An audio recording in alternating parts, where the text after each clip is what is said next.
Chairman. This is my third term on the Oversight Committee. We've been talking about illegal immigration and oversight the entire time. I remember we had a group of this committee that went down to the El Paso section of the border. This was back in February, March of 2021. And during that time period, we were at one of the holding centers, and there were these buses that were coming to the detention facility, and they were picking up 30 kids, 50 kids at random, walking out of the facility.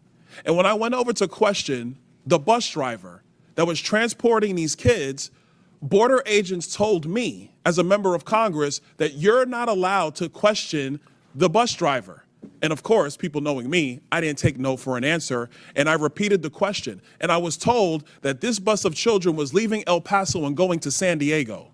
And so what was occurring under the Biden administration is that they were busing unaccompanied minors all across the United States for one reason and one reason only. And that was because they did not want the press to see the pictures of kids in cages. They did not want to see our borders being overrun. They wanted to disperse that problem all through the United States. That is the reckless history of illegal immigration under Joe Biden and the Democrat Party.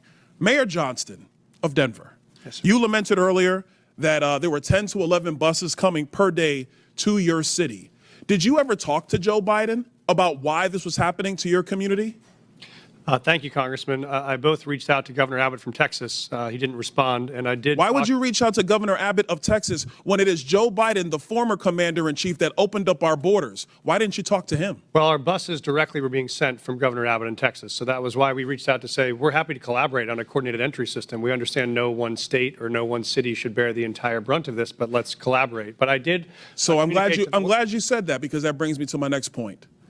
Governor Abbott and Governor DeSantis, when they started moving illegal aliens out of their states who were bearing the brunt of what Joe Biden and Kamala Harris were doing, and they've sent them to Denver, they sent them to Chicago, they sent them to New York, they sent them to Martha's Vineyard. The reason why they did that is because you four could hide behind the realities of illegal immigration on border towns all through our country and on cities and states who did not want to see illegal immigration, but did not have the political representation to go to the White House. And only when it showed up on your doorstep did you get upset. Mayor Johnston, coming back to you, how much did your city spend on illegal immigration? Do you have a round number?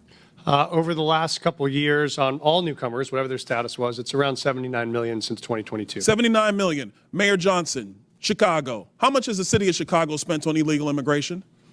If you're referring to the 2022 up to 2024 of the buses coming from Texas, roughly the same percentage of the state of Texas, about 1% of our overall budget. What is that? Because we don't have the city's budget in front of me. Numbers. It's 1%, and if you want the actual calculation, we can make sure someone. You're the mayor. You don't have the math in front of you. It's 1% of the overall budget over the last 4 years. That's why you're a failing mayor. Which is Mayor the same Adams, number that was sent from us. How much did the city of New York actually spend on illegal immigration?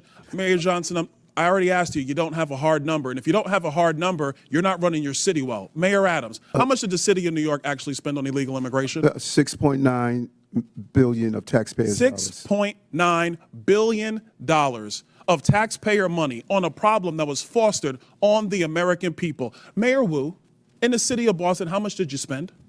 We don't ask about immigration status and delivering city services. You don't ask about how much money the city of Boston has spent on illegal immigration? Are you out of your mind? We don't distinguish between immigration status. Do you manage your budget or not, Mayor Wu? That is how we keep our city safe. Mayor Wu, do you manage your budget or not? We have the numbers to prove it.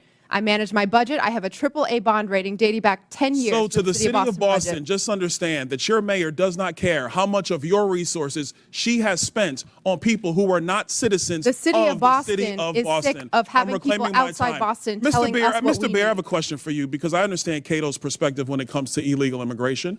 I understand that the Cato Institute for a long time has had a standard of actually having open immigration into the United States. Generally speaking, I don't want to get into specifics. We support legal immigration. We want immigration to be legal. So let me ask you this question, because one of the great libertarians of the modern era, Milton Friedman, famously said, you can either have open borders or a welfare state, but you have to choose. Mr. Beer, what do you choose?